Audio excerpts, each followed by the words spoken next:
The Potato Bowl, it came, it went, and now we can dream about those French fries for a whole nother year. No, UND comes out on top this week against, well, Portland State was, let's just leave it at that. They were Portland State. And we got a little extra preview of what UND football is going to look like this year. Great at times. But also some things to clean up this week as they get ready for a big road trip. Tank McNamara along with Kelly Howe. Potato Bowl, you talked about it last week. It is a fun week, even though the weather played a little part this year. End of the year, end of the summer, I should say. Grand Forks comes alive when it's Potato Bowl time. So, yeah, it was fun. It was a great tailgating was nuts again, just like we thought it would be. Beautiful day. And, everything seemed to work out. Moved the fries because of the bad weather on Thursday. Moved the fries to the Alara Center for the first time ever. That was cool. I don't know. I think they pulled it off, and everything. It was just a really, really good day for UND and Grand Forks. Maybe instead of French fries on Thursday, they keep it at the game and maybe do a bonfire Thursday night, old school bonfire. Well, they used to have that bonfire. Oh, they did. Remember, huh? Oh, yeah. I remember they would have it. Over. Well, I shouldn't say now. It's kind of over by the soccer arenas. Yeah, the soccer fields there, I should say. So I don't know where they would do it, but yeah, I mean, why not? For the kids, something for the students and stuff, and whatever community wants to come to it. But they did a good job again. The Lara Center and everybody pulled it off, and it was pretty wild out there. I mean, that parking lot was full. Yeah, I got there at about 4:00. The band was going. I know my mom and my sister were in the Champions Club tent. First class event as always. They do a great job. I believe they talked about softball over there and what's going on this fall the softball program. The girls softball team was there. Just a fun day, big crowd, 11,500, and they were all in there right away. I mean, it was a great atmosphere in that first half, and it's hard to keep that momentum going in a game like that, especially how things turned so fast for UND. I mean, or for Portland State, they didn't really come out and play right away. So we'll get to that. But I thought we found out the band knows in heaven there is no beer. Yeah, they definitely know that. They played that one a lot. But the band, I'm going to tell you what, that pregame they did. I was visiting during halftime, so I didn't see the halftime show, but the pregame was first class. Great job to the band. I know there's a new director. Understand he's from the South, where marching bands are pretty big. They got good numbers in the band this year. And it just adds to college football, doesn't it? The marching band? Oh, yeah, for sure. They did. The intro was good. They can tweak the video right before the team runs out, right? We talked about that a little off air. There still needs some tweaking in that world. They're trying, but it's similar every year. And I think the run out's fine. I think the band, what did we say? It was a little flip-flop. There was an issue with the band, video board. Yeah, the band was had that place rocking. They had the fight song going, and then that video started, and it felt like, okay, you're sucking the life out of the place. The video's cool, but it just didn't flow. So maybe play the video and then have the band get going, and then have the team. And then have like the team. You said. Yeah. There you go. Yep. Yeah, I think they just order of operation, let's call it. They might need to look at that. But, it was good. It was good. And like Coach Schmidt said, Operation Fill the Corners. Well, you looked up, the corners were dang near full. I mean, there was a few seats, a few row or two in each corner, but the home side was full completely. And that's the key. I mean, whenever the corners start to get bought up, that's when you got a good setup going. I think there was 11,500. It says it seats 12,200, which, okay. So it was mostly, but we're not obviously some of those in the corners could be the ones standing, in the end zones too. So because they don't I don't sit down personally in a seat ever in a game. So it's not a great indicator, but 11,500 was a good way to open up the season. The energy was there. Grand Forks brought it. The UND fans brought it. So applaud them for their effort. Yeah, and I sat in the press box, 50-yard line. Thank you to the guys at the sports information department. I was very well taken care of. And, God, I wish I could remember his name. I'll catch it next game. But I was talking to one of the official scorers for UND that sits up there. 47 years. He filled in for someone 47 years ago. And, we had a good talk from Never Macville. left. I think his name was Jim. I'll double check. But, good. Those guys have all been doing it for a long time. That's They've a got good that gig. crew over there. Yeah, he's seen some good games. So, kudos. I don't want to nitpick every week, but we could do better on first and second down when our defense is out on the field. We could get up out of our butts, get a little more vocal. Yeah, we talked about that last week. Yep. It's a work in progress, baby steps here. Because third down, it's hard to communicate in there. Yeah. It got loud, but first and second down. So let's do a little better job there. Okay. I think if we keep trying, the fans keep being acknowledging it. The start with the diehards. You guys got to hop up, annoy the people around you. If they start to see the results, if the team provides them with a result, so it's now 2nd and 10, and then on 2nd and 10 they get an incompletion or a short stop.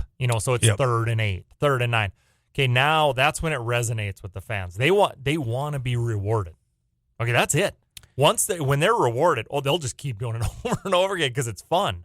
Our team's better than your team. We're stopping. Yep. Oh, you know what I mean? They're getting jacked up by it. So, it's let's keep just at next it. game. Yep, next game. Valpo's coming up. Same thing. Try to build a little bit more first and second down. It'll work. It'll come around. Okay, we'll keep on it.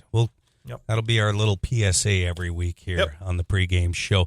Let's cruise along to the Kelly Howe Agency game review. One of my favorite segments. It's got the best name, I think, on the show. So, if are you writing policies this week? Will you take them on? Yeah, we're open. Okay. Yep. How do people get a hold of you?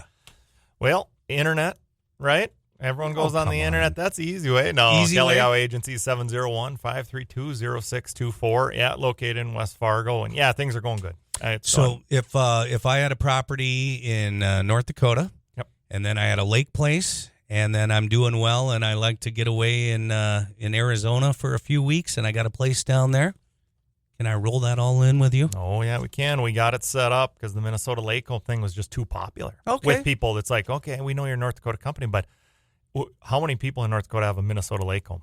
Quite a few. A lot. The one on the board, the people on the borders do a lot. And so we added that in there, and then we added Arizona. So, best of both worlds. Rates come in actually really well for them, too. So we've been seeing a lot of that. People are word's starting to get out that, well, okay, they can put all three of them together, and save pretty good money. So it's been a nice little package.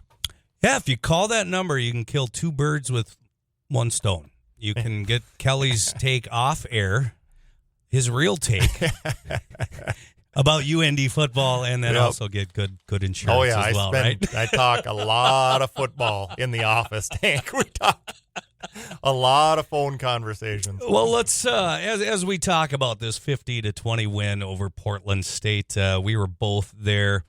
I think you really got to label this as a tale of two halves. The first half, offensively things, flowed. Yeah. Jerry took care of things. He put the game into his hands at times and did a very good job with it. We had some kicking issues in that first half, right? And then one bad defensive possession where we gave up that touchdown. Things didn't go well, but other than that, first half was pretty good. A pretty good. They did what they needed to do. Yeah, right? they did. Like we said, you're playing an inferior opponent. You need to come out dominate them, and they dominated them. I mean, we were up 22-0 right away. First drives, they're methodical, real powerful. We had trouble running inside, but that was because Portland State was stacking it up inside. You could see when we tried on that first drive for some inside zone stuff and, didn't even get a yard or whatever. Well, there'd be 7-8 guys on that pile. It's like, okay, well, they're getting in there real quick. So they got something going on where they're going to shut that down. That's when you saw Jerry just pulling it. And he has the speed. Now we all know he can pull it and run around the end on a guy. And he's got some moves, too. Yeah. That one touchdown where he kind of cut it back in, I was like, wow. Yeah, and So we say, okay, Jerry, I'm standing on the sideline for that first quarter. I'm like, wow, Jerry, he'll just start pulling it here. And he was, I go, they're stacking it up pretty tight in there. I go, look, tight ends. Tight ends are going to leak out because if you're going to be that tight, you're not going to see the tight end dragging behind you. Well, sure enough, true freshman Nate Ramatka, career day, 2 touchdowns. He's leaking out, and he was the guy. Had a third, and I was like, well, when's the last time a tight end had 2 touchdowns, let alone 3 and in one half? Trey Kuntz, the Grand Forks product, he gets another touchdown later in the game. So tight ends, all of a sudden out of nowhere, we're throwing to tight ends, and 4 touchdowns. I talked to Isaac Frichte, the offensive coordinator, after the game. I was like, man, you just weren't getting it to them. They were wide open. Those guys were, on a lot of them. Yeah, good. Ran great. And we had them sucked up, and then that's when the tight ends leak out. And, it was Frichte did a good job. He called a good game. He knew what was going on, and he adjusted quickly with his play calling. It was just, what else we got here? Jerry's running was number 1 on my list. I mean, just because now as soon as the quarterback shows he can run, it changes everything for the defensive coordinator. And, they kind of knew, I suppose, but he had never run that much. What do you have? 8 rushes, 70 yards net. And they were all, very good, producers. So I don't know. I mean, it's something now that defensive coordinators have to prepare for, linebackers have to pay attention to. It changes things. You can't pin your ears back because we'll just do a designed run for them, even not just the scramble stuff. So, we mentioned the tight ends. UND 446 yards offense, 275 on the ground. That's what you'd expect versus Portland State. I mean, I was watching them. They had some secondary guys looked all right. Some length in the secondary, but just not. They don't look the part, and it went the way it was supposed to. 50, hang 50 on them. That's fine, type of thing. Giving up 20 wasn't ideal. 13 by the defense, 7, when Javance got sacked and fumbled it. So their defense scored, but it's still, the way I looked at it, that's 20. 20's 20. Okay, it's a team effort. And I put out a tweet. I said, hey, let's just keep in mind last year when we scored 70 and 50, we were also giving up 25 and 36, stuff like that.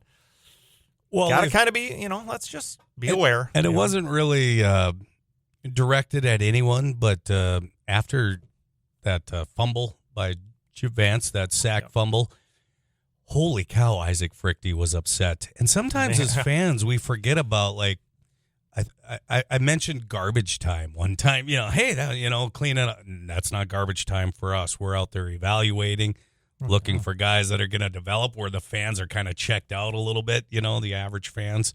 Yeah. Maybe they're back out in the tailgating lot already, but you sometimes forget about that. And our coaches, they were happy with the win, but I think they would have liked to see more things in the second half. Yeah. Well, like a guy like Javance, he's 1 play away. Yeah. So I mean, you don't want a backup quarterback holding on to it too long in a 50-13 game. That type of a game. You don't want them holding. You just want to see rhythm. You want to see, success and moving the ball in and out of the huddle. So, hey, in case Jerry does go down, all right, Javance looked good. He's fine. He can run the offense, and he probably can. But you don't want to see that stuff. No. And even, like you mentioned, Tank, after the game, I put out that tweet, hey, let's just be careful here. Let's just temper the enthusiasm. Yes, it was 50-20, but that team isn't very good. And backing up my opinion is, what we were talking about off air with Coach Schmidt, where after the game, you'd think he would have been happier with his first career win at UND and a 50-20 win at home in the Potato Bowl. And he was, right? I mean, game ball, but yep. He'll celebrate with the team. Yeah, great. And then when it's the all over, and, the stuff kind of comes back into his head, right? Yeah. And here's the way I thought that drive in the first half, was just. Here's the thing that we gave up. We didn't look good on that cover. Right? Yeah, he didn't blow the cover. It was kind of a squat. The first touchdown was like a squat technique. You could see all 5 DBs are lined up at 12 yards. It's 3rd and 14, right? So you're squatting around the line, thinking the ball's going to come out quick. Well, the ball didn't come out quick because our rush didn't get there. Yep. So then the slot guy just ran right by our defender up the seam.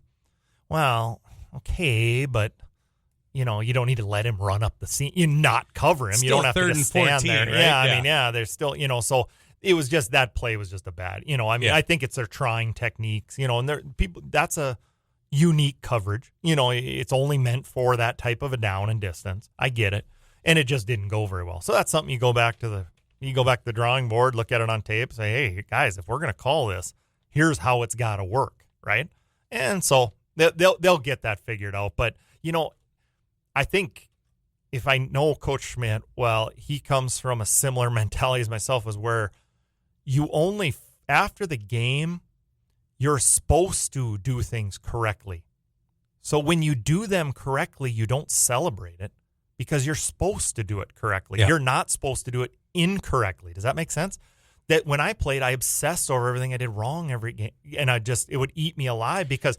So on a win, you would feel that way sometimes? No, I'd be like, hey, it's good. Unless, but if I screwed up, that's all I thought about. The one, screwed up, got beat by a guy, blew the coverage, happened all the time. But that's what I would think about because it's like you're only as good as your worst play is and I think he kind of thinks that way too. It's like, yeah, okay, we executed on 3rd and 8. We executed to Nate Ramatka for, whatever. Okay, Great. You were supposed to. It was a play call. Great. We're not going to sit here and celebrate it. We practice that. It's supposed to work. It's when you screw it up, that's when you completely, it consumes your mind. And I think that's where after the game, half an hour after the game, he started to think back. He's like, God, this. He had about 4 things on his head. Football coach to be like that? I think so. Yeah. Well, Well, why? Why would it? It can't be bad, Tank. It's got to be. Because no, we're not happy. Here's what we did wrong. Clean these up. We win 57-0. Look at it that way. Maybe. I don't know. Maybe they get 1 touchdown. Maybe they get 0. But I think the mentality has to change a little bit to where you're, obsess on the ones you screwed up on. Yeah. As bad as that sounds, that doesn't sound fun. It sounds like it sucks. But it's a mentality. And it's just like, if you can clean up your screw-ups and the misalignments and the missed checks, how good can we be? I think that's where mentality he's coming from. So, and you can hear the post game if you haven't wherever you find your podcasts. Go to SoundCloud, it's there. But I did some post game interviews with Jerry Kaminski, Malachi McNeil. That guy's just fun to hang out with. Yeah. Wow, full of energy and just a really nice guy. We've talked to him a couple times now. Isaac Frichte and Eric Schmidt were on that post game, and they gave some good analysis. It's up on the website. Whatever they can do. Yep. Yeah, it's finally up there. Yeah, not to give you credit. Yeah. Let's. I asked Schmitty right away. Where do we go here from the kicking game? Because it's not like the room is empty, right? There's a lot of guys, but those weren't. I don't want to knock on anyone, but those weren't real hard kicks, right? You're supposed to make those 43 and 30. Yeah, it's just kind of getting back to what you said. Elrick's hit you're those supposed to make those. And I'm not worried. Should we be worried, Kelly? No, but it's not good, right? No-ish. No, it's like he looked better last year. Last year, I had very little concern. I thought he could hit a 45 and in, whatever, and maybe 50 if he needed, but I thought he could hit it, and he has a good leg, and he's a good kid, and he's came back this year. I don't know what it was Saturday. I'm a little bit surprised that in the Alaris Center he missed a 43 and a 30, but it's something where if you want to get his attention and you want to redial him in, and maybe change a little practice habits, anything, mentality, now's the time to do it. Now he's got his attention. Sean Costas has his attention. Schmitty's got his attention because he missed, he went 0 for 2. So, I'm not concerned because I think he was good last year. He was solid. But then again, all it takes is another 1 or 2, and then all of a sudden, but they have kickers on the roster, and obviously he won the job, so they think he's the best. But if they did need to have another guy kick, they do have a few on the roster. Coach Mike Berg last week, who does the color, does a fantastic job on the Fighting Hawks radio network. Last week, he said after Kansas State, he wanted to see special teams cleaned up. Mm-hmm. There's 2 plays, but overall, how do you feel? Well, I was looking at the stat, kickoffs. Kickoffs were okay. They were, a few of them landed correctly. I like them high and about the 1. That's what I've always noticed. 1 landed about the 5 or 6, but we averaged 62.5 on the kickoff, which is good. But we netted 49. So they weren't getting returns. Our kickoff team was crazy. And I've noticed that this year. This kickoff team has a lot of juice to it. They found the young guys that know they're not going to be on the field, unless there's injury. So how else do I get on the field? Run down as fast as I can and try to make a tackle. And they found them. They found 5 or 6 guys that are doing that, and we forced that fumble. That was a huge play right after we scored. Forced a fumble on the kickoff, got it, and it kind of changed it. The dynamic, brought the crowd. Like I said, the crowd loves turnovers. Yep. You think they love touchdowns? No. Listen to them when we get an interception, force a fumble, something like that, like force a fumble on a kick return. Now they go bananas. The crowd loved that. And we had some guys that were hitting out there too on Saturday night. Rucker, that running back.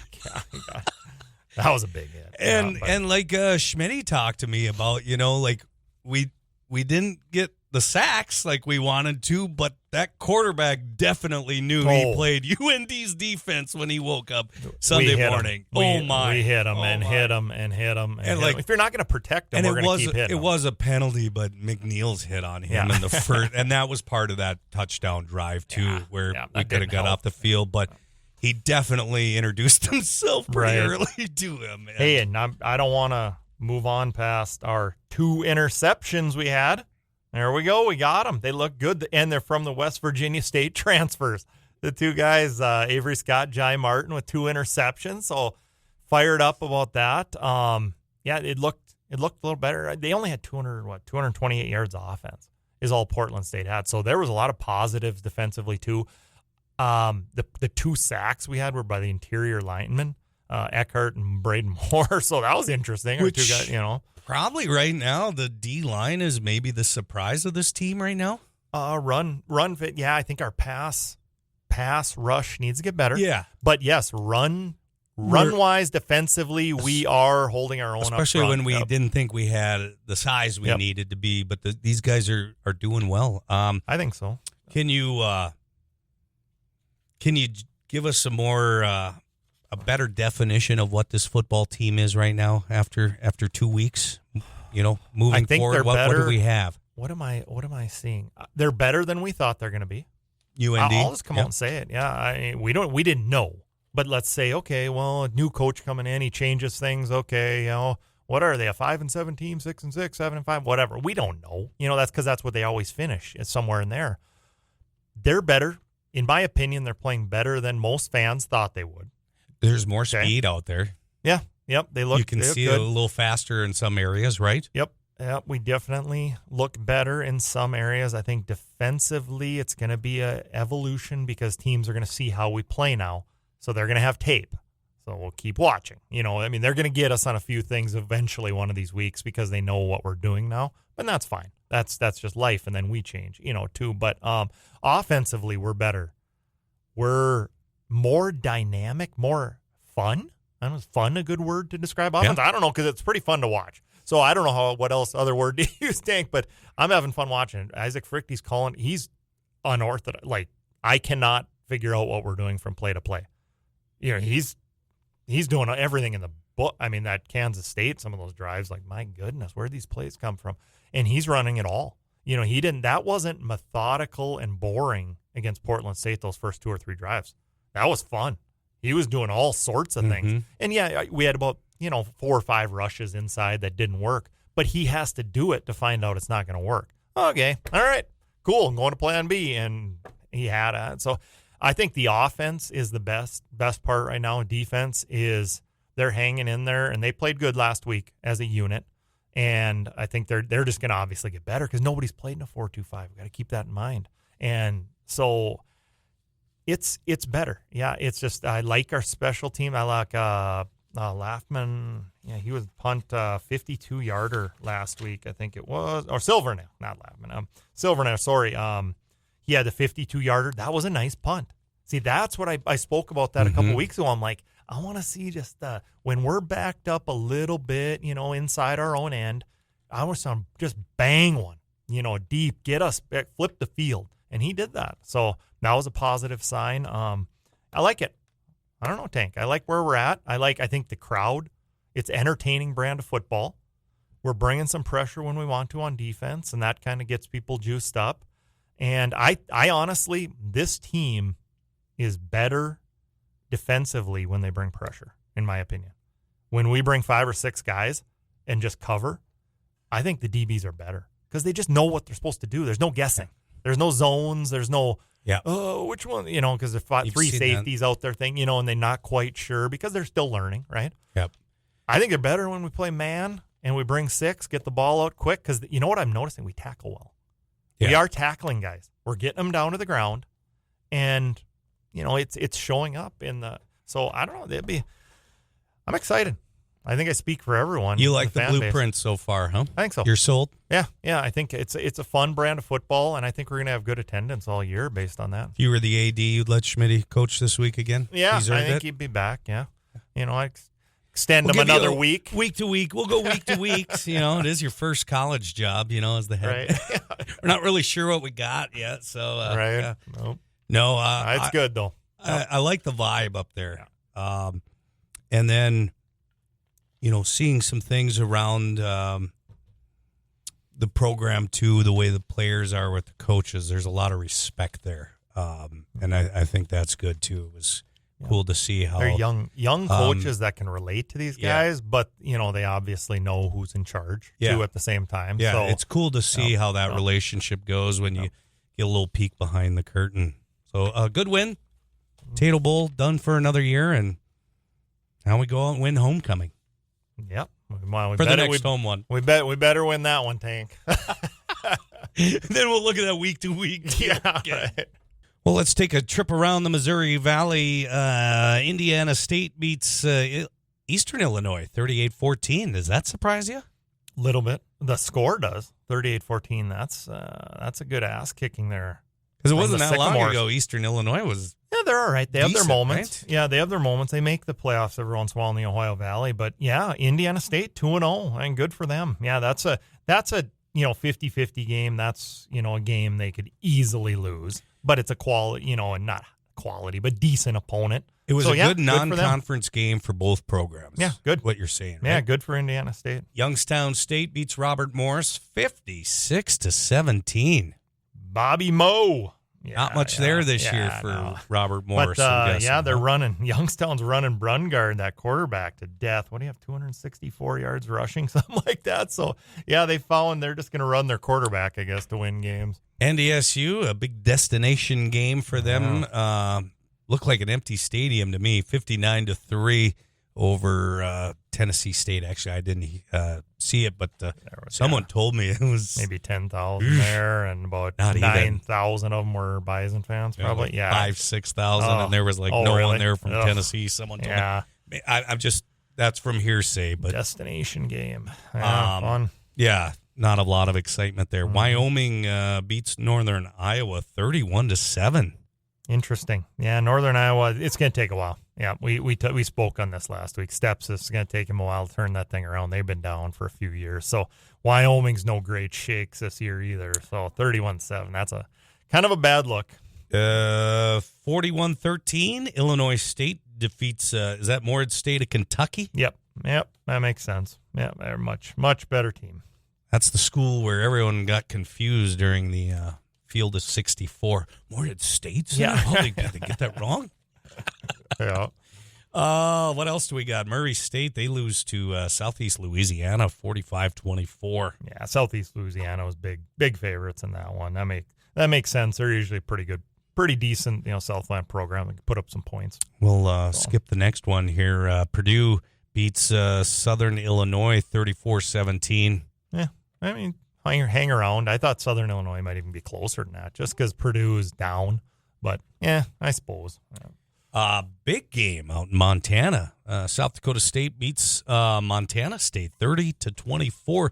Did you see any of that game? Yeah, when I got back from the UND game, I turned it on. Excellent football game. I mean, two good teams that kind of overhauled a little bit just because of the losses. South Dakota State obviously a major overhaul, but you didn't quite know. They aren't polished. They aren't as good as they're gonna be. But those are two top 5 teams in the country. You could see the talent out there, and both are going to get better as the year goes on. And, great football game, double overtime. South Dakota State comes up with a stop about 3 inches short. They brought the sticks out. That's the best when they bring the sticks out, and it's the last play of the game. So they stretch the stick out about 3 inches short, and South Dakota State's sideline just goes bananas running all over because the game's over. That was cool. Good finish. Yeah. On their field, too, right? Yeah, out in Bozeman. Yeah, it was excellent. The stadium. Sam, our guy, Sam Herder, is going to be on with us. He was out there. Okay. Yep, so we'll have to ask him about it. Yep. So they were saying something about they were putting new seats in the end zone down there. I know Montana State's got a new indoor facility. Yeah, they're investing some money, too. I don't know if this is a surprise after last week, but Lamar beats South Dakota 20-13. Trouble in paradise. Jeez, they thought they had it rolling down in Vermilion there. I mean, holy cow! In the off season, they were pretty fired up, but I think they severely underestimated their losses to the portal. And Bob Nielsen moving on, whatever. It changes things. Joe Hansen, he was their D coordinator, good coach.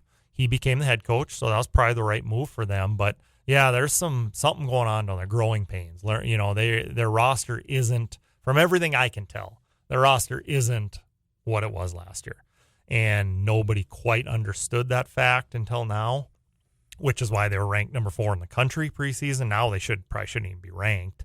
Lamar's a very average Southland team. They're not very good. I mean, last year, South Dakota, I think they played them last year. I beat them by 20 or 30 or something like that. 13 points against Lamar. Oof, especially when you got Bauman coming back at quarterback. I mean, 5th or 6th year senior, whatever he is. Oof, that's just it's a bad thing going on down there right now. Now they got Northern Colorado this week, who got hosed big time. Did you see that, Dank? Yeah. Oh, jeez. What? How do you rule that not a catch? I mean, they had upset, and that would have, heads would have rolled in Fort Collins because you can't lose to Northern Colorado. Those two are right next to each other. You can't lose to Northern Colorado if you're Colorado State. And they had him, Ed Lamb, the former Southern Utah coach, who did good things at Southern Utah. And I remember he beat UND a couple times back in the Big Sky days.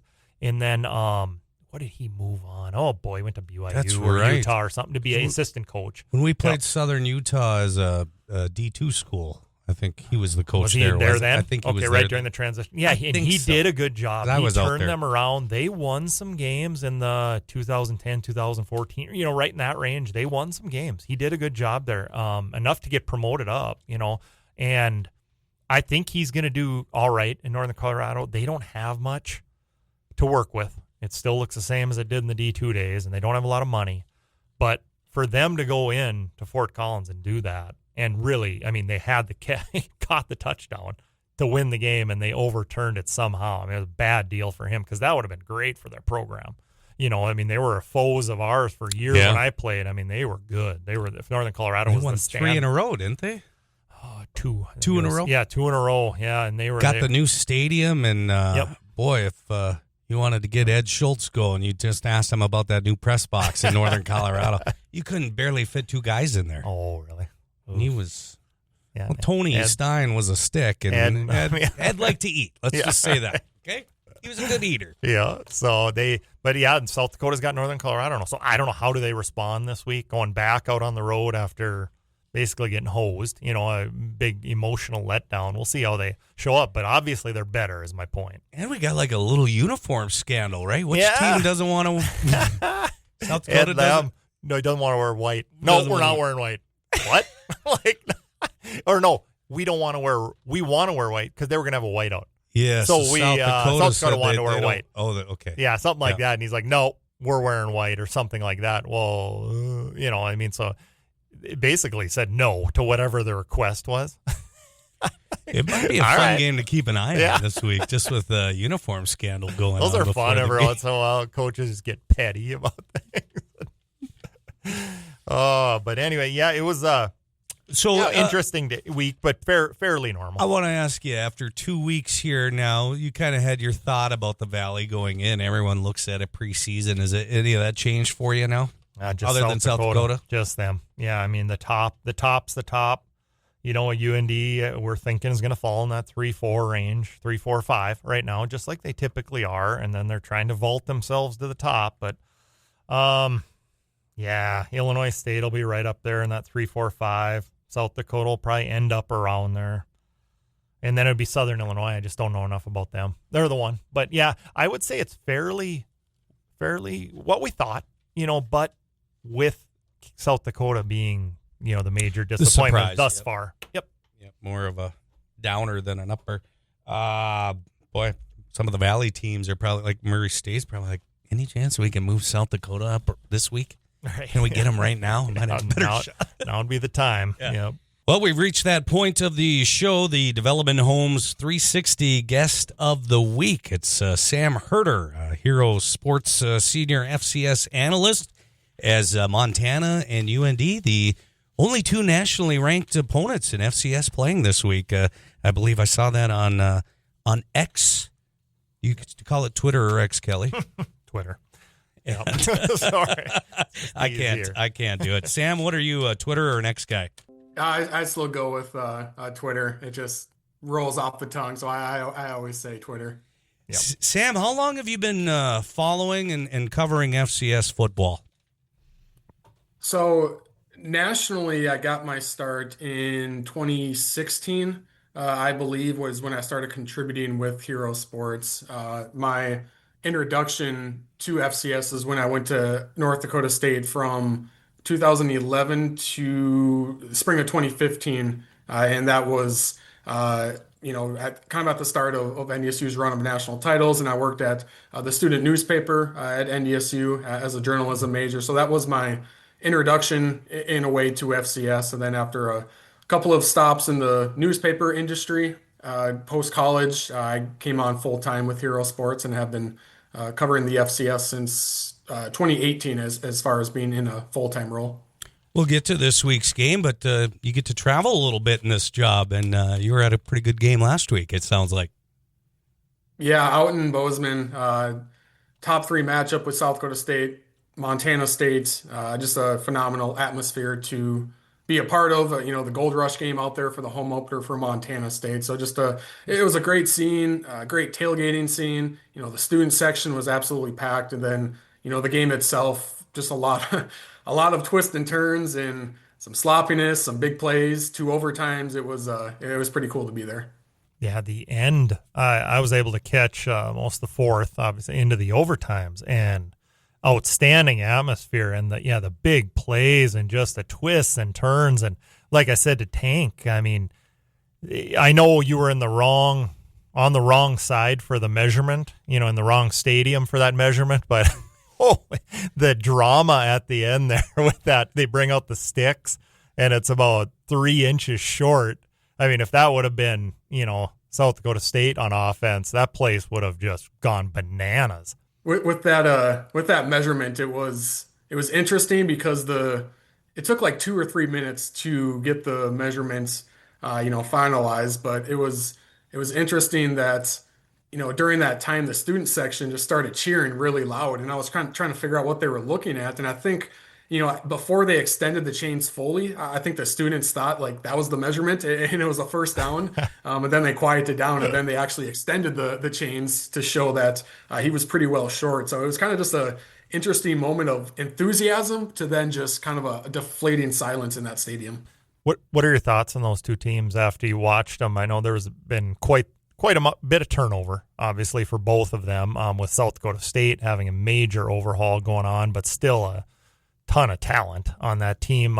What were your takeaways for both teams, if you could, after watching them, and what you kind of versus what you thought going into it? Yeah, I think both defenses are really, really good, especially the front sevens. I think the linebacker play in this game was excellent. I think both defensive lines are very good, super deep as well. Offensively, I still think they both teams have a ways to go offensively, but I do think the potential is there for both of these offenses to be really good.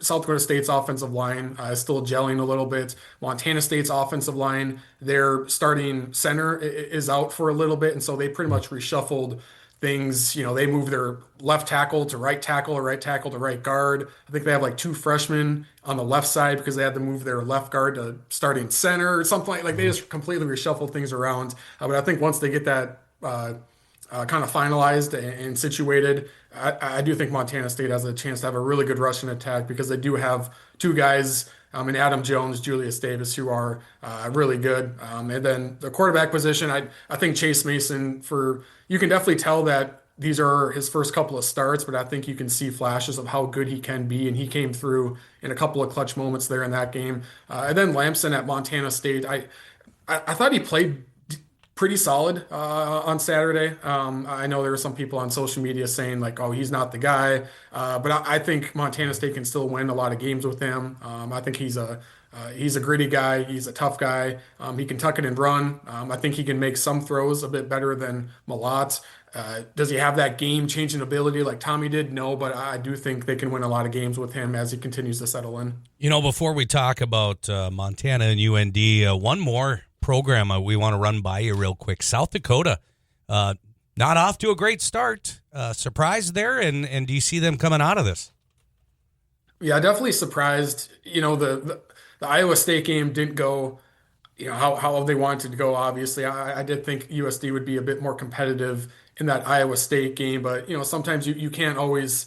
It's hard to get a good gauge. When you see a blowout like that, like what exactly does that mean? Is that a sign of things to come? And as we saw this last weekend with their performance at Lamar, I do think there are big time, concerns with this program. I felt, I wasn't really sure how it was going to go with USD. You felt like programs that have shown the ability to reload year after year, like SDSU and Montana State, you felt maybe a bit better about them with some of their losses. South Dakota, going back to the preseason, they still had Bauman, they still had Charles Pierre Jr. You felt like their offensive line was certainly going to take a step back with what they lost, but just with their developmental program, you thought maybe they would be better on the offensive line. And then defensively for USD, a lot to replace, but they've kind of been in this situation before of losing a lot of impact guys defensively, and they were able to reload due to good recruiting. And so I probably put more faith than what I should have into USD this offseason. I think I had them number 3 or 4, preseason wise. They've since, slid back quite a way, starting off 0-2. The loss to Lamar, that's not a good loss at all. I do think USD can crawl out of this and still be kind of in a position to make the playoffs. But when it comes to being in that top tier of the FCS and trying to compete for a national title, I think they are further away from that than what I originally thought. And they still have Bauman, so he can keep them in games. I would think once they get back home too. They haven't played a home game, so hey, excuse me, Sam. I wanted to look nationally now. The top 25 polls. I was just kind of taking a peek at them, and there's been so much turnover. With FCS to FBS, you got to kind of take a look at these every once in a while, figure out who's in the top 25, who's left, type of thing. Some messages we've gotten on Twitter, the Mondac teams, seem to rule the country every year lately. They're always in the top 10, and this year doesn't seem to be any different, I guess. One team I wanted to mention, is there anybody that we can see threatening the Mondac superiority this year? Maybe in the one team I circled, Tarleton State. Yeah, I would still be pretty surprised if a team outside of the Dakotas or the Montana state, or the states of the Dakotas and Montana. I'd be surprised if anyone outside of those won the national title this year, but there is always one team that rises up and is looks at least good enough to compete with some of those teams and nearly knock them off in the playoffs. So you look at that 2022 UIW team. I thought they were every bit as good as NDSU that year, but they had to go to the Fargo Dome. In 2023, I thought that Furman team was every bit as good as Montana, but they had to go to Missoula, for that one. And Montana ended up going on to reach the national championship game. So I do feel like if there is a team outside of the Mondac powers that could be a concern, deep in the postseason, I do think that is Tarleton State. They have the FBS want. They're not as publicly outspoken about it as Sac State, but I think their messaging is pretty good from their AD and their president at Tarleton State of like, hey, there's no secret about it. We want to go to the FBS one day, but right now we want to become the best FCS program, we can be. And then, the door will open for us eventually. So I think that's kind of the right public message to go about it for Tarleton State. And they got the investment, they got the money through the Texas University system. They have facilities. I don't know specifically what their NIL is there, but they've done a really good job actually of retaining their top talent. And I think especially defensively, we know that you need really good depth on the defensive line and to make a deep playoff run. And I do think Tarleton State has that. They're rotating quite a bit in their win against FBS Army. I thought their D line, really showed out in critical moments. So I'm not calling my shot and saying Tarleton State is going to be in Nashville this year, but I could picture them, in the semifinals and giving, NDSU or Montana State, a team like that, like a serious scare.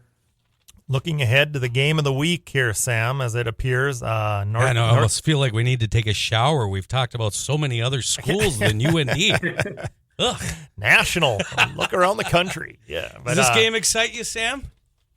Oh yeah, definitely. I think it's the top game of the weekend in the FCS. It's two teams, that are ranked. Obviously, a little surprised that I thought UND would be a bit higher because I mean, there's 50 some voters and only like 8 of us release our ballots, publicly. But the ballots I did see, a lot of us had UND in our top 10, including myself, and so I figured it'd be like at least a top 10, top 12 matchup, but I believe UND is 16 in the Stats Perform media poll, but still, a ranked matchup here and a great gauge for both teams. You look at Montana, didn't play week 1, which is odd right there. Then they play a non-Division 1 opponent in week 2, Central Washington. Got into a bit of a battle in the first half before pulling away. What type of gauge do we have on UND or on Montana? Kind of tough to say right now. And you can somewhat say the same thing about UND as well. Obviously, I had UND preseason ranked, just inside my top 20, just inside my top 25. And then with the really impressive performance against K-State, that bumped them up. And then dominating Portland State, which again is what you should do, but at the same time, just with how they manhandled Portland State for most of that game, that bumped up UND even more, coupled with, some teams getting upset that, eventually propelled UND into my top 10. And I know some people look at the final score 50-20, allowing 20 points to Portland State after they've been shut out the first few weeks. Two of those touchdowns were in garbage time. Like they didn't mean anything, in the game really. So I kind of look beyond the 20 points allowed, and UND beats Portland State kind of in the same manner for the most part as Tarleton State, who's, in everyone's top 5 right now. So, at the same time, a close FBS loss beating up on Portland State, like that doesn't tell us the full story about UND as well. So I'm high on both UND and Montana. At the same time, there are some question marks about, okay, how good are these teams? And so I really like this matchup here this upcoming weekend. What are your thoughts on Montana this year? I mean, we're gonna be previewing them here shortly on the show, but you're just out at Montana State. Obviously, that's Bozeman. They're in Missoula, but there's a little crossover talk, I'm sure, before the game, whatever. What are you hearing? What are you hearing out of Missoula about what they like, what they don't like? Or I mean, a lot of transfers came in. I mean, we don't quite really know what to expect in this one. Yeah, I think Montana is very confident that their defense is going to be better this year, despite having a whole new starting lineup. But I feel like they feel like they improved, talent-wise. They brought in a couple of impact transfers at the linebacker position, including Peyton Wing. He's an all-conference Big Sky guy from Portland State. Elijah Tolbert, I'm a big fan of his. He was really, really good at Eastern Illinois. He comes in as well. Micah Harper is a good safety for them. He comes in from BYU, who actually played a decent amount at BYU before getting hurt and then kind of getting buried on the depth chart. So I think they are going to be better defensively from last year. And because they have that confidence, they're going to, I mean, as you guys, are probably going to talk about, they send heavy blitzes. I mean, they're a pressure heavy defense, and they got away from that a little bit last year just because they didn't necessarily trust their secondary. I feel like they have that trust again. And so you would expect, just a blitz heavy Montana defense. And then offensively, their quarterback situation has been so messy the last couple of years, especially last year. I really do feel like they're giving Ayat the reins here to say, hey, this is your job. Like, you have to take it and, roll with it. And in past years, or not in past years, but last year, anytime one of the quarterbacks would throw an interception, boom, he's benched. The next quarterback would go in. And you can't really get into an offensive flow when you're rotating quarterbacks like that. And I thought this last weekend, Ayat looked good for the most part. I thought he had pretty good command of the offense, made some good throws, a couple of good throws on the run. He did make some mistakes, including, a pretty bad turnover, in the red zone. But the next series, offensive series, he came right back out. It wasn't one of those things where, hey, sit on the bench, we're going with another guy. So I do feel like they're rolling with Ayat. He has good weapons around him. Gillman is an excellent running back. Michael Wortham, he's a wide receiver, all-purpose type transfer from Eastern Washington. He's super fun. He's going to return punts, kicks. They'll throw him the ball. He'll line up in Wildcat. They'll do some end arounds with him. He'll probably get 15 touches against UND, or at least he should get 15 touches against UND. He's an all-purpose player that's really, really good. As you look ahead to this game, do you see it coming down to like a last possession? Who's got the ball last kind of a game? I think so. It's tough to kind of see either team pulling away in this one, especially, I mean, to go into Montana and win is one thing. To win decisively is a whole new challenge. And so if UND wins, I could see it being a close game. I could also see, like, Montana always kind of has a bit of a choppy start as well to their non-conference season. And so I can also see, Montana coming off to a slow start and maybe having to put together a comeback to win this game. In Missoula, it can really avalanche you in a hurry as well, where, maybe it is a tie game and all of a sudden Montana scores, they force a turnover, sack, fumble, and all of a sudden next thing you know, you're down 2 scores. Like, that can happen pretty quickly as well in Missoula. But I just feel like both teams on paper look pretty evenly matched. Again, kind of basing that off of not a lot of sample sizes so far, but I do expect a really good game in this one. The UND Football 360 pregame show is brought to you by Rumors Sports Bar, Grill and Casino, Development Homes, Inc., Gaming, Simulcast Horse Racing, Electronic Pull Tabs, Blackjack and the Pig Wheel, Interstate Industrial, Oilfield Services, American Solutions for Business, Tank McNamara, find them at tanklogo.com, and the Kelly Howe Agency with Nodak Insurance. Well, it's time to look ahead. It's the 360 game preview thanks to our great friends at Rumors Sports Bar, Grill and Casino. I'm going to put a little plug in. I was at Rumors on Saturday before I headed over to tailgating, and I'm going to put a plug in. If you're thirsty, they have those big mugs there, icy cold, and every drop was delicious. So great grill and bar to stop in. Don't forget the casino, the Development Homes Casino over there. They really know how to throw a party over there at Rumors Sports Bar, Grill and Casino. So Montana, UND, we're kicking off at 2 o'clock? Yep, 2 p.m. Central Time. So do you like this matchup this time of year? This is a good non-conference game for us right now. Yeah, that's the way UND the last 5, 6, 7 years has really scheduled some tough non-conference games. They've gone out of their way, saying, hey, we're going to play good teams. I remember when they had the back-to-back with Sam Houston those years. They were good teams. And, this is a good matchup, obviously, just because of proximity, number one. But the Montana name, number two, I mean, it doesn't take much. And then you're going out there. They were here last year. UND beat them 27-24 and outscored them 20-0 in the second half. I don't think anybody saw that coming because I remember at halftime we were all looking around like, oh boy, this is not good. And then came alive, got the running game going on them. And Yeah, this is a good work by Bill Chaves and the staff, to schedule this one. That they got to keep doing the high end, because it doesn't hurt you come playoff time. If you lose out at Montana, it doesn't hurt. But if you beat them out there, oh boy, that'll vault you quick up into that seed territory. So yeah, I love it. I mean, everyone wants to play out at Montana. 25,000 fans, and they love football out there. There's a handful of atmospheres in the FCS that are like, wow, you got to get there, and this is definitely one of them. What are we going to expect out of Montana this year? What kind of football team are we going to match up against? Well, it's interesting. I think they got 9 starters back total, brought in 29 transfers. Back in the day, that wasn't a good thing. Well, yeah, it wasn't a good thing. Now it's the norm, and that's why I've been saying you got to wait 3 weeks now. This year, after week 1, I had no idea what was happening. I mean, I was looking at these scores like, what? Who? What? They? Like Presbyterian won the other, 2-0 or something. They're good. They're all of a sudden good this year. Yeah, it's like, what? What do you mean they're good? So and like St. Thomas is all of a sudden battled. They went out to Idaho and battled them down to the end. I'm like, holy cow! So.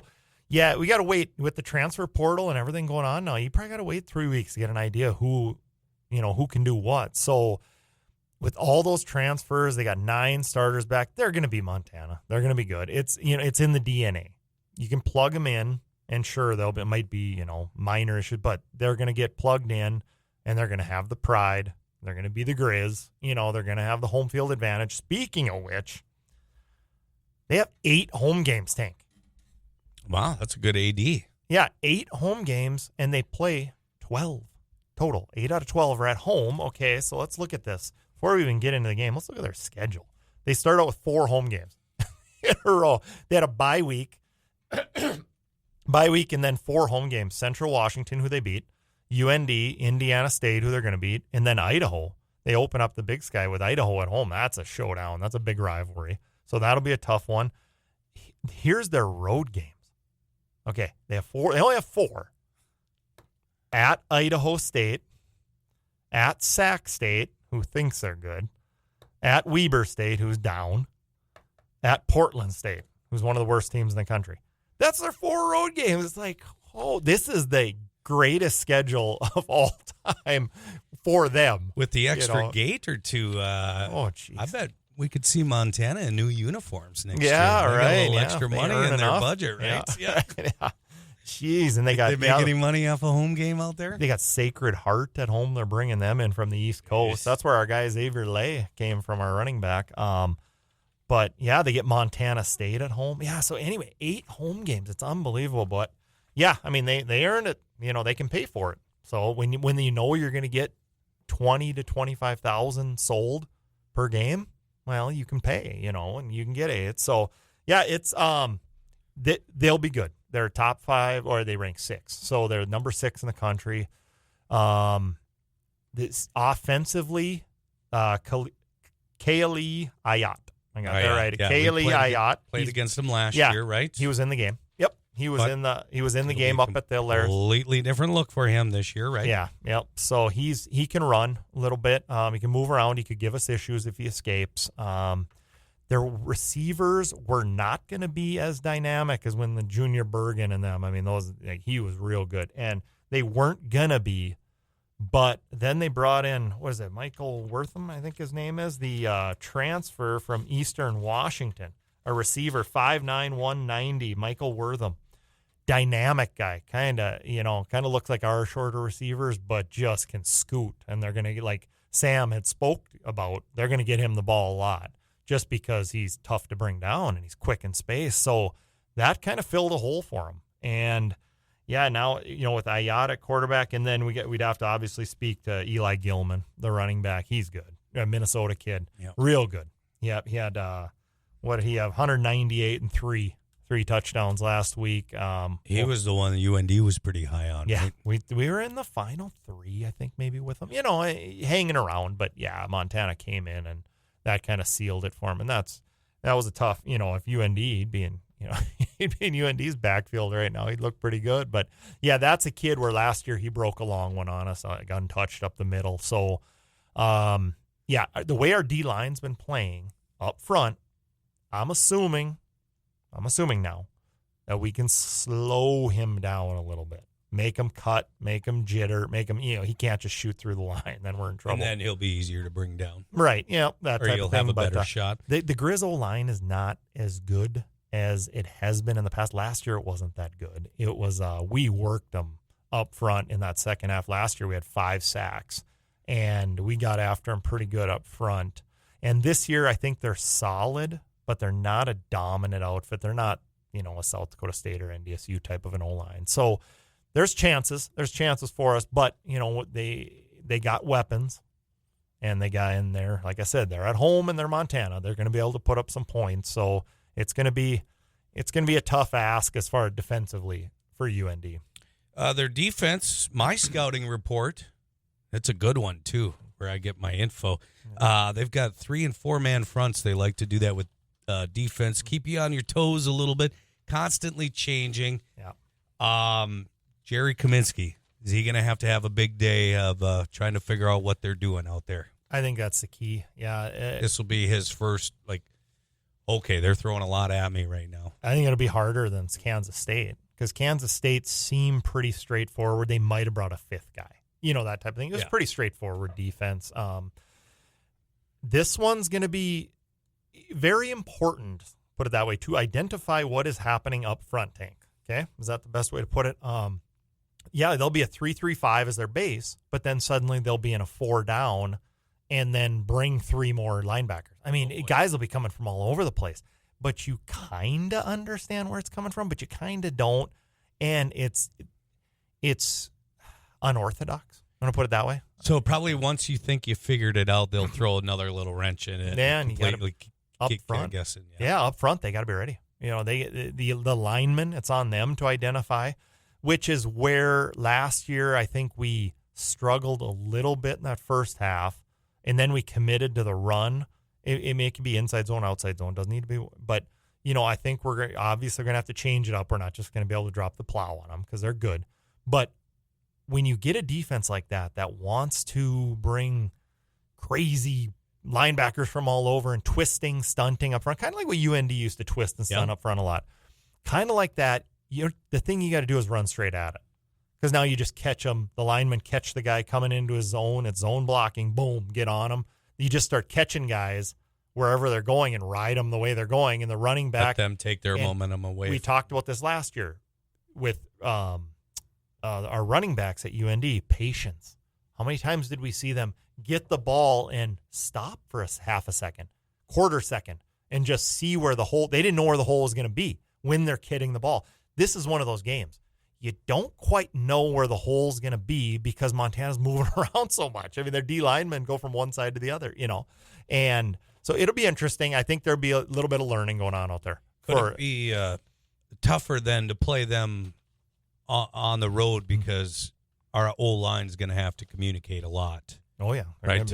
And it's going to be loud in there. We got some new ones in there, like Caribou is going to start at right guard, I think, with Caleb Olson out. So he's a young kid out of Detroit Lakes. He's impressed. He was a walk-on, too, and he's vaulted himself right up into the top 7. You love those stories, don't you? Jeez. I mean, linemen, they're like gold to begin with. And then you get one from Detroit Lakes who turns out to be good. It's like, that's a hell of a deal. So, but yeah, he'll be in there. It's going to be a tough environment for them. We'll see if there's some false starts. If there isn't, then all right, they're communicating well and they're handling it well. But the thing is, the Griz are going to get some plays in the backfield. How can they not? They're constantly coming at you, like gnats, swarming you, gnats all over you. They're going to get some plays. It's just you got to mitigate it. Get Jerry out of the pocket. Well, he can drop back, and when they're coming, if he gets out of the pocket, we saw how fast he is. He's going to have to run in this one, definitely, whether it's designed run or scramble. He's going to get flushed, and he's going to have to just go. And like he did last week, Jerry showed he can turn the corner on a defensive end or a linebacker. So this week he's going to have to do it again. But one thing a little worried about, they play man. A lot of man on the outside, man free, a typical Big Sky team. They'll man up and have a guy in the middle. Can we get open downfield? We have not shown a consistent ability to do that this year, and we were worried about that. Remember, we talked about it. Yeah, practice it. And then you noticed Dang Dang was still getting snaps there at the end of the game on Saturday night. I don't know if they're just trying to get him as many reps as possible, but not many starters were left that time game. But he needs plays. You think you get reps because you hear so much about his athletic ability, and if he can just put a few things together, it's going to all be there. He get inside. He's got to get his frame inside you and then box you out, just like he's playing basketball. That type of thing. And we've seen that a couple times this year already. He dropped one, didn't drop it. The DB might have got his hands on it, the one against Portland State, but he got inside of him on a post and skinny post, and that's where he can go up and get it like a rebound. And those are going to be the plays. But I think it's just going to be a evolution of the passing offense again, hitting the tight ends and having the combination routes to get open. Maybe pick. If they're going to play man, well, there's going to be some pick routes, that type of thing. Sending the back out, picking, having the wide receivers double down with a pick, type of thing. Just little combinations to try to get going, because, like I said, it's going to be tough running right away, I think, because they're going to be fired up, and you're not knowing what's going to happen up front. But the second half last year, boy, it took hold, and when it did, UND took over the game. So, UND's got a chance. Yeah, we're going to have patience as fans, because it might not come out right away and quite know what's happening. Nobody, like I said, 3 weeks. 3 weeks it takes Tank. We don't know who anybody is. I don't even know. We don't even know what our own team is yet. Totally. So we should have a good idea after this week, though, right? So. Yeah, this is a good one. Well, it should be exciting. 2:00 kickoff, Montana and UND. We'll be talking more about it coming up next week on the pregame show as we get ready for homecoming in Valparaiso. Buy your tickets. Let's fill the corners again, right? Yeah. Well, it should be big crowd. That one. That one's always good. The first two are always good, and we win. You beat Montana, it'll be corners will be full. Well, let's hope so. Before we get out of here, Kelly, we better pick the game. Yeah, got to give our prediction. Part about Tank. this show is trying to come up with it. I feel good. I feel really good this week. So I'm leaning towards like a 28-24 win. 28-24. Tank's hanging around the Vegas odd lines there, because I was just going to say. I don't even look at them. 3.5 is what I've seen. The early line out is Montana minus 3.5 and a 52.5 total, which seems low in this one. Both offenses can score, in my opinion. There's talent on the field, put it that way. Your pick, I think UND can win this thing. I think it's going to be tough. They're going to have to play well. We can't have any screw-ups. There cannot be a muffed punt. There can't be anything like that. We're going to have to go out and play like we did against K-State. Yeah, clean game, clean game. And we'll see what happens at the end type of thing. It'll be last possession game. If UND wins it, it's going to be. Someone's going to have it right at the end with a chance to win it or kill the clock, one of the two, because, it's going to be a one-possession game if the Hawks, battle and stay in this thing. I'm going to go, Tank, like a 31-29. Wow. Just a weird, wild something happened there with a couple field goals and a missed extra point or something going on there. But I'm going to go 31-29 Hawks. Let's pump it up around here. Yeah. We come back home. Homecoming, 2-1. Feeling good. Kick the hell out of Valpo. That'll be 65-7, whatever it'll be. Okay. And then we can move on. We're right into the 8-game Missouri Valley Conference schedule and feeling good. So I think it's going to be a tight one, but I don't see why not. If they show up and play and keep getting better like they have been, why can't they win this game? Well, let's find out. Let's get here Saturday, 2:00 kickoff. Enjoy the game. We'll see you here next week.